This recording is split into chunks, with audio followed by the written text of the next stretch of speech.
My name is Robert Mitchell. I'm 65 years old, and I've spent most of my life being exactly what everyone expected me to be.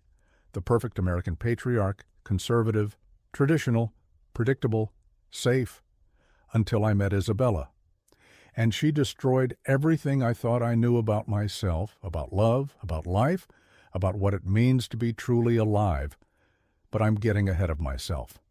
Let me start from the beginning, from the man I was before her, the man everyone thought they knew. I was born and raised in a small town in Connecticut.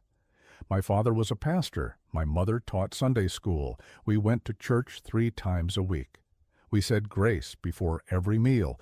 We believed in God, country, and the American way. No questions asked, no deviations allowed. I married young, 22 years old. Sarah was the daughter of my father's best friend, sweet, obedient, everything a good Christian wife should be. We had 3 children, Michael, Jessica, and Thomas, raised them in the same house I grew up in, taught them the same values, built the same life. For 40 years I was content, or at least I told myself I was. Sarah and I had a good marriage, not passionate, but stable, not exciting, but comfortable. We went to church every Sunday, hosted family dinners, followed the routine, never questioned anything. Then Sarah got sick. Pancreatic cancer, stage 4. The doctors gave her 6 months. She lasted 8, fighting until the very end. I held her hand as she took her last breath, promising her I'd take care of the kids, maintain the family traditions, keep everything exactly as it was. That was 3 years ago. For 3 years, I kept that promise, went to church alone, ate Sunday dinner with the kids, maintained the house, lived in the past. Everyone said I was handling it well, being strong, honoring her memory. But the truth? I was dying inside. Slowly, quietly, respectably. The house felt empty. The church felt hollow. The family dinners felt like performance art. I was going through the motions, playing the role of the grieving widower, the devoted father, the pillar of the community. But inside I felt nothing, just numbness, just the slow march toward death, dressed up as dignity.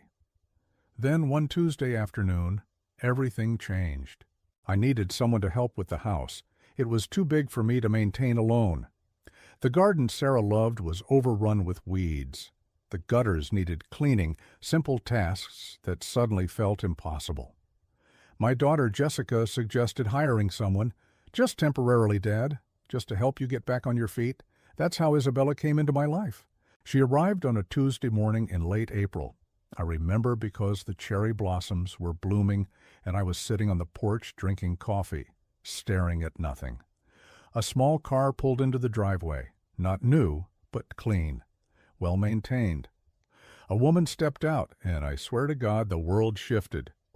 She was younger than me, maybe late 30s, early 40s, dark hair pulled back in a practical ponytail, jeans and a simple t-shirt, no makeup, no jewelry except for small gold hoops in her ears. She walked up my driveway with confidence, not arrogance, just the kind of ease that comes from knowing exactly who you are and being comfortable with it. Good morning. You must be Mr. Mitchell. I'm Isabella. Your daughter hired me to help with the house. Her English was perfect but carried an accent, musical, warm, different from anything I was used to in my small Connecticut town. I stood up, suddenly aware that I was in old sweatpants and a coffee-stained shirt. Yes, Robert. Please, call me Robert. I don't know why I said that. I'd always insisted on Mr. Mitchell, always maintained that distance, but something about her made formality feel ridiculous. She smiled, a real smile. Not the polite, careful smiles I was used to from church ladies who treated me like fragile glass. Okay, Robert, your daughter gave me a list. Should we start with the garden? Over the next few weeks, Isabella transformed my house. The garden came back to life. The gutters were cleaned, the windows sparkled. But more than that, the house started feeling like a home again, not because of the physical changes, because of her presence. She sang while she worked, Brazilian songs I didn't recognize, but found myself humming later. She talked to the plants like they were old friends. She made strong coffee and insisted I try it. "Café brasileiro," she said. "Much better than your weak American coffee." She was right. And she asked questions, real questions, not the careful, pitying questions I got from everyone else. How are you holding up? Are you eating enough? Do you need anything? Isabella asked things like, what did you want to be when you were young? When was the last time you laughed? What do you miss most about being alive? That last one stopped me cold. What do you miss most about being alive? As if she could see right through me, see that I hadn't really been living, just existing, just waiting. I don't remember, I admitted. I don't think I ever really knew. She nodded like that made perfect sense. Then we have work to do. The house isn't the only thing that needs fixing. I should have been offended, should have put her in her place, reminded her she was the help and I was the employer.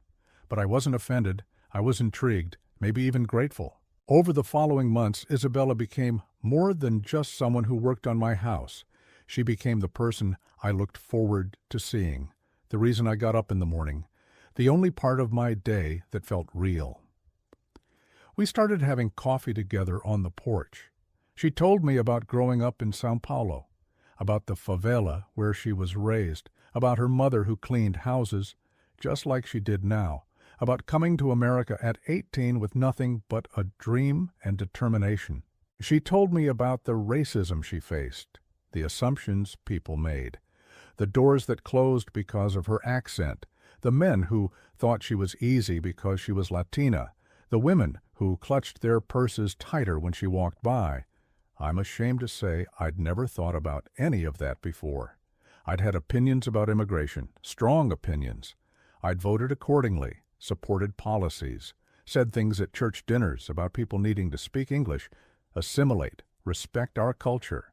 But listening to Isabella, I realized I'd never actually listened to an immigrant before, never heard their story, never seen them as fully human, just as problems, statistics, others.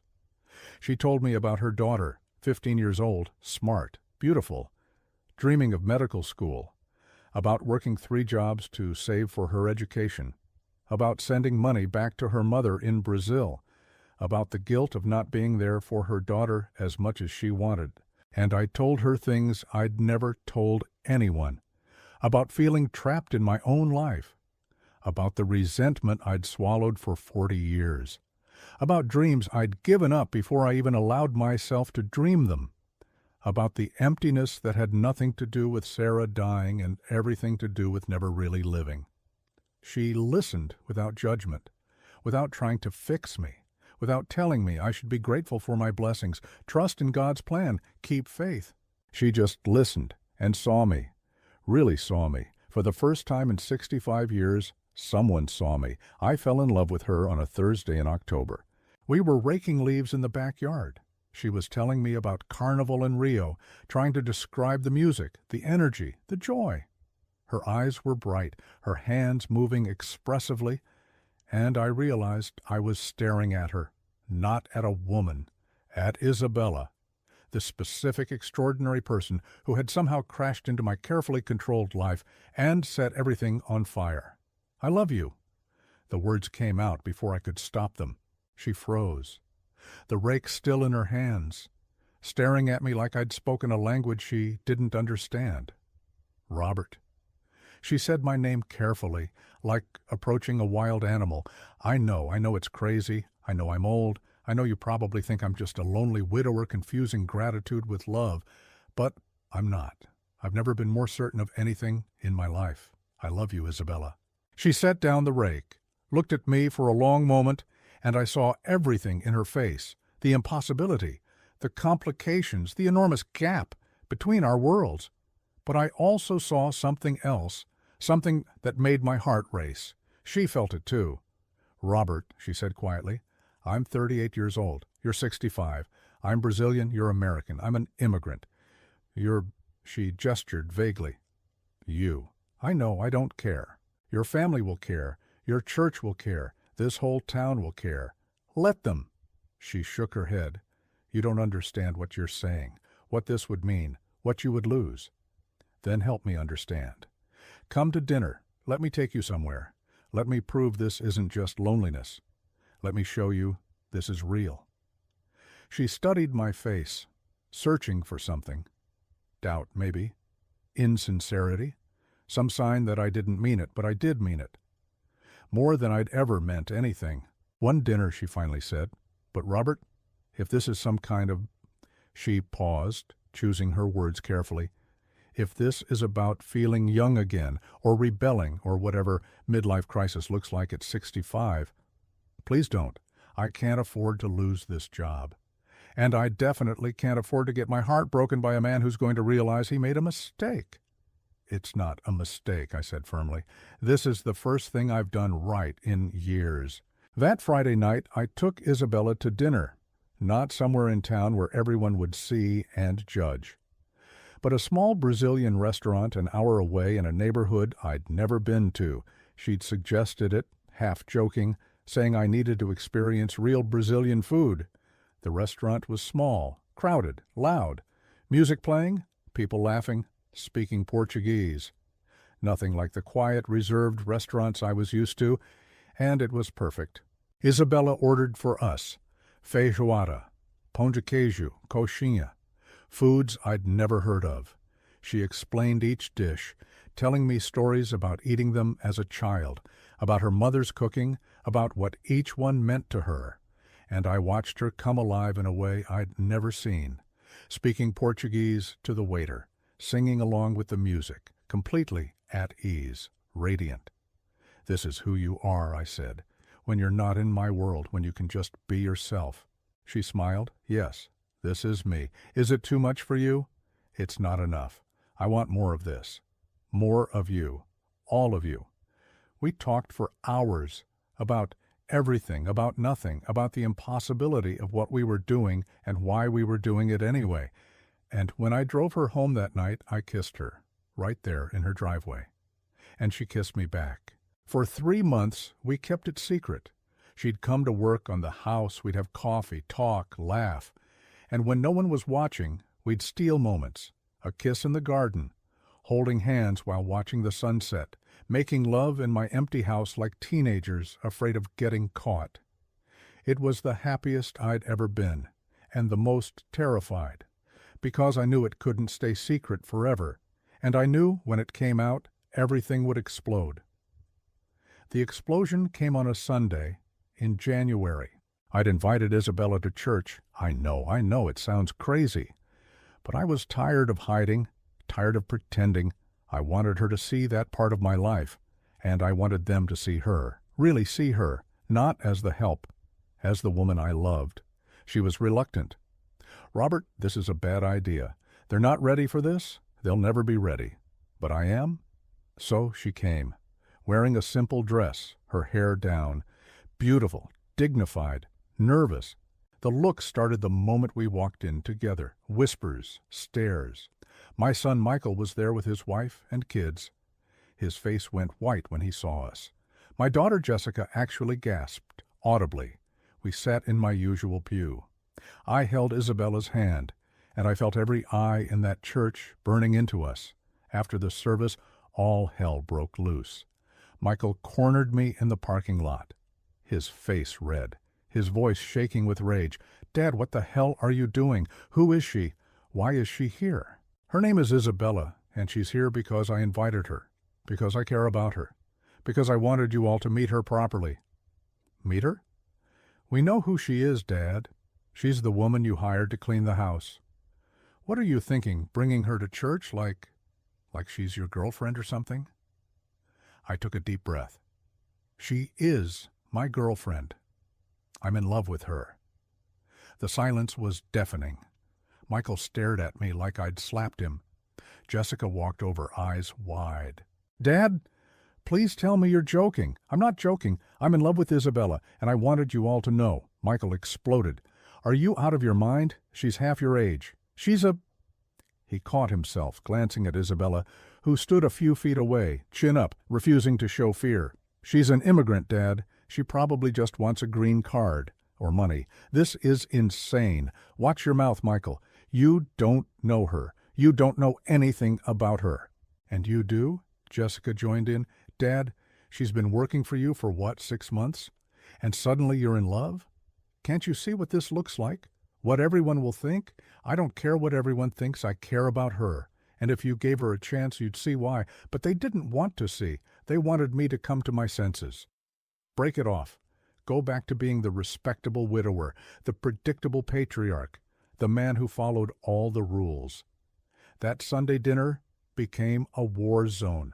My 3 children sat across from me and Isabella, their spouses flanking them, the grandchildren banned from the table because this conversation was too adult, too ugly. Michael started. Dad, we're concerned. This doesn't look good. You bringing her to church? Holding her hand? What would Mom think? Don't you dare, I said quietly. Don't use your mother to justify your prejudice. Prejudice?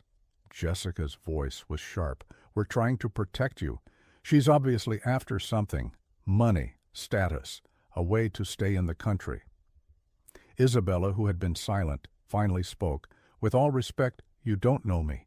You haven't asked me anything about myself. You've just made assumptions. What else are we supposed to think? Michael shot back. You're half his age. You're foreign. You were his employee. It looks exactly like what it is. And what is it? Isabella's voice was calm but firm. A gold digger taking advantage of a lonely old man. I stood up so fast my chair fell backward. Get out, all of you. Get out of my house. Dad, Jessica tried. No. You come into my home. You insult the woman I love. You treat her like she's nothing. You're not welcome here until you can show some basic human decency. They left, angry, hurt, convinced I'd lost my mind. And maybe I had. Maybe loving Isabella was crazy. Maybe the age difference was too much. Maybe the cultural gap was too wide. Maybe I was being a fool. But I'd rather be a fool in love than a respected man who died without ever really living. The next few months were hell. My children stopped speaking to me. The church started treating me differently. Pitying looks, concerned prayers, intervention attempts. My own pastor came to my house to counsel me about making wise choices in my grief.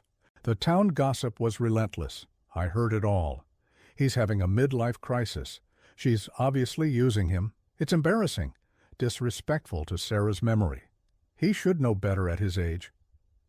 Isabella wanted to leave, to make it easier for me. I can't watch you lose your family over me, Robert. It's not worth it. You are worth it. You're worth everything. But it was hard, harder than I expected. I missed my children, my grandchildren, the life I'd known.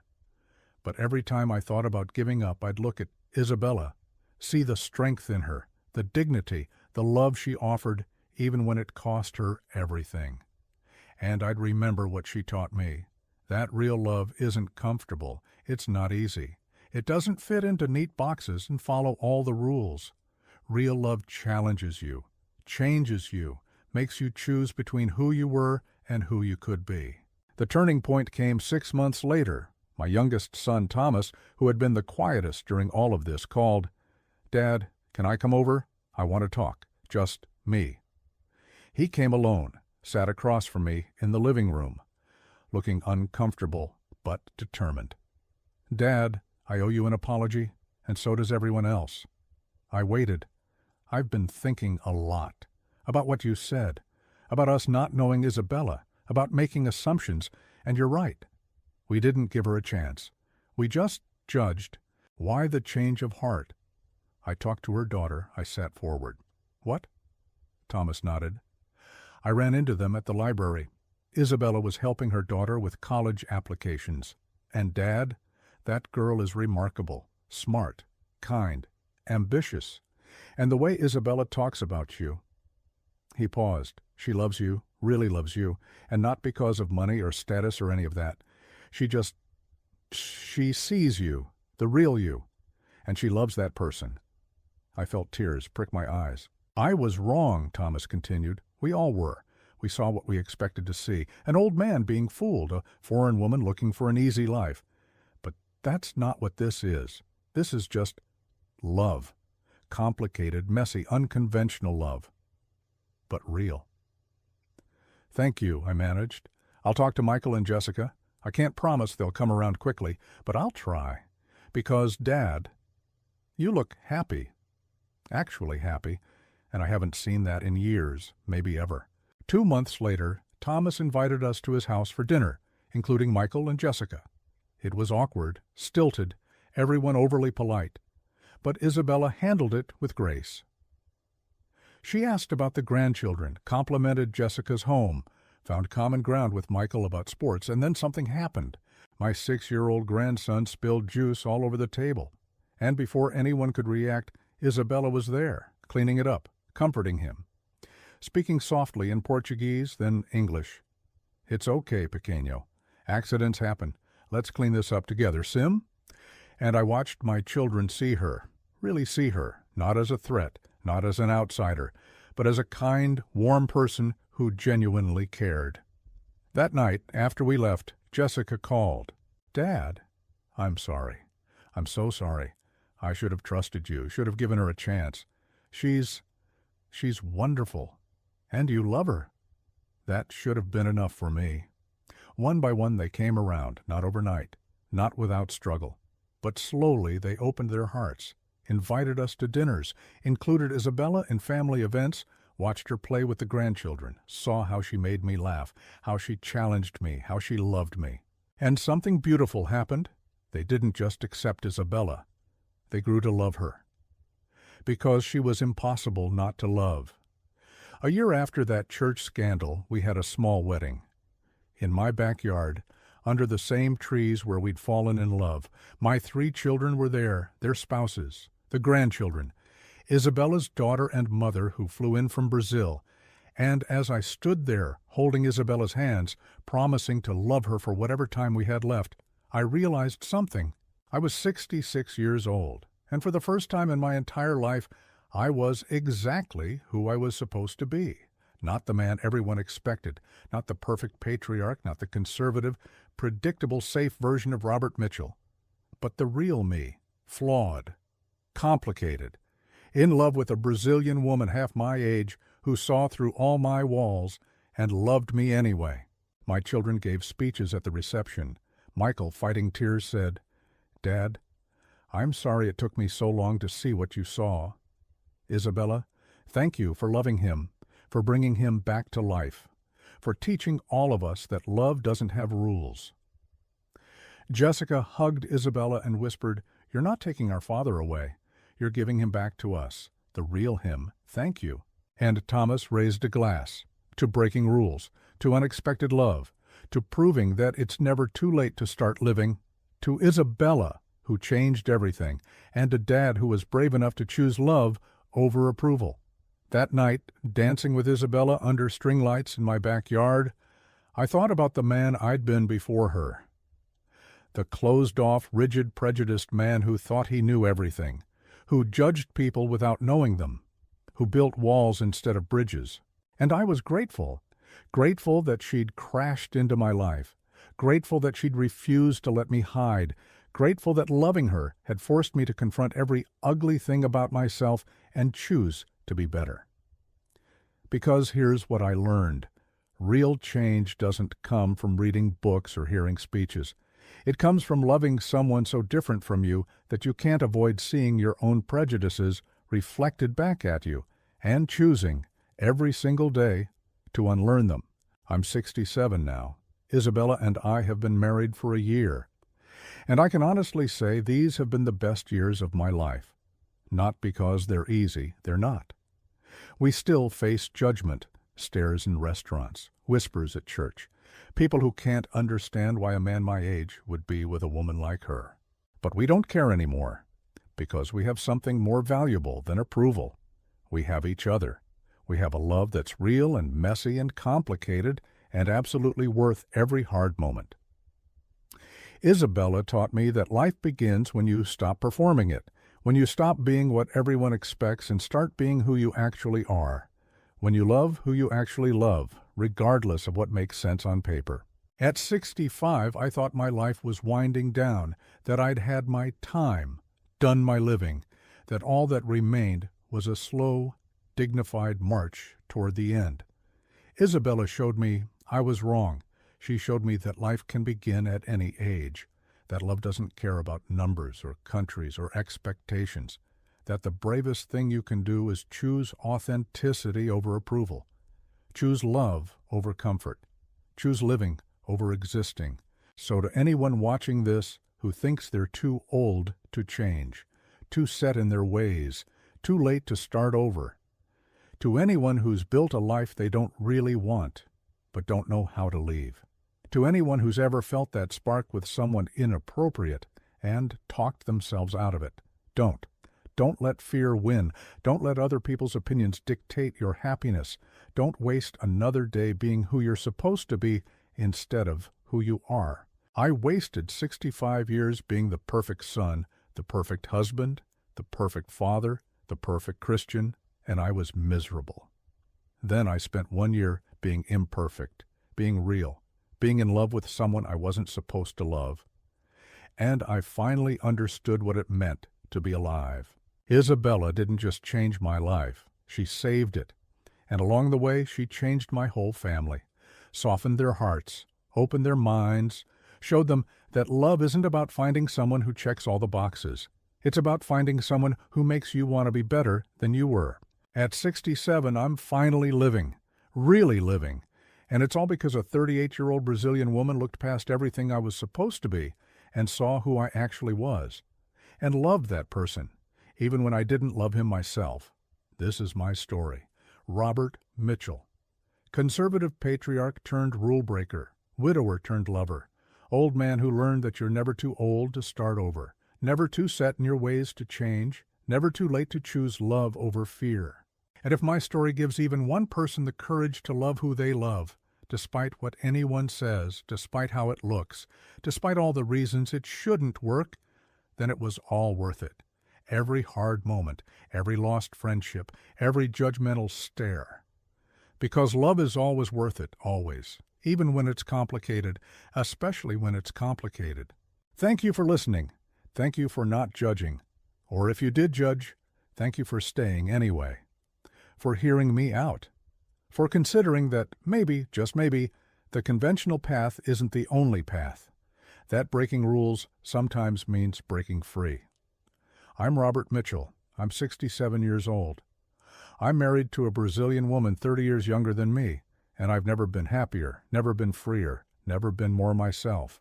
And if you're sitting there thinking it's too late for you, I'm here to tell you it's not. It's never too late. Not at 60, not at 70, not at 80. As long as you're breathing, it's not too late to choose differently, to love bravely, to live authentically. Isabella taught me that, and I'm spending the rest of my life being grateful for the lesson, and for her, always for her. Obrigado, Isabella, for everything, for seeing me, for loving me, for refusing to let me hide, for showing me that the best chapters can come late in the story, when you least expect them, when you're finally ready to be real. This is our love story, unconventional, controversial, real, and absolutely worth every moment.